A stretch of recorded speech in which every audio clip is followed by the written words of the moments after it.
super quiet and powerful.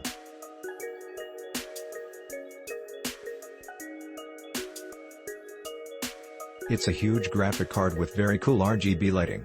It has 3 fans and never gets too hot if you set the fan above 50 with MSI software. The build quality is great too.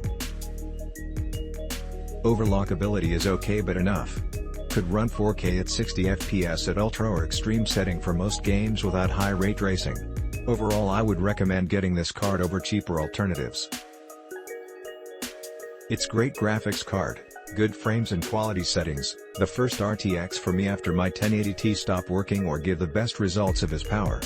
But I don't happy with delivery. It takes long with RMX carriers and they don't have respect to customer time or action with complaints. And thank this the first time I game with anything over 60 Hz. This card handles Forza Horizon 4 on Ultra 1440p at 144 Hz easily. 10 sim broke but worth it.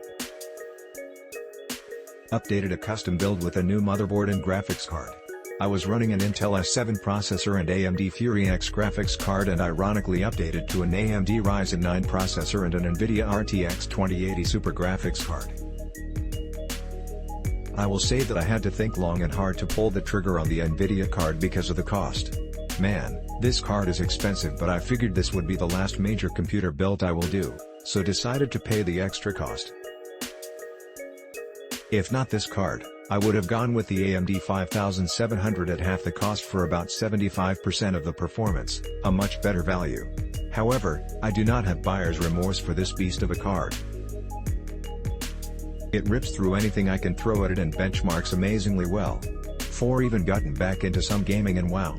I turn every graphics options to max and the detail in the games is awesome.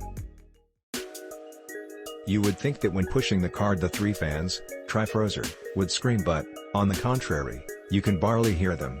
This card is extremely quiet, which eliminates the need to liquid cool it. As a bonus, the LEDs on the card look great. After running this card for a couple of months I am extremely pleased and found nothing to complain about other than the cost. This is me of the best video cards I've ever owned. Definitely worth the high price. I used to run an Asus GTX 1080, then it died after only a couple years. After dealing with the crappy customer service of Asus, I decided to make the swap to MSI. This card blows my old one out of the water. I am able to run games at ultra-wide resolutions at 21:9 ratio 3440 by 1440p on ultra settings with great FPS in all games. Click link in description for more reviews.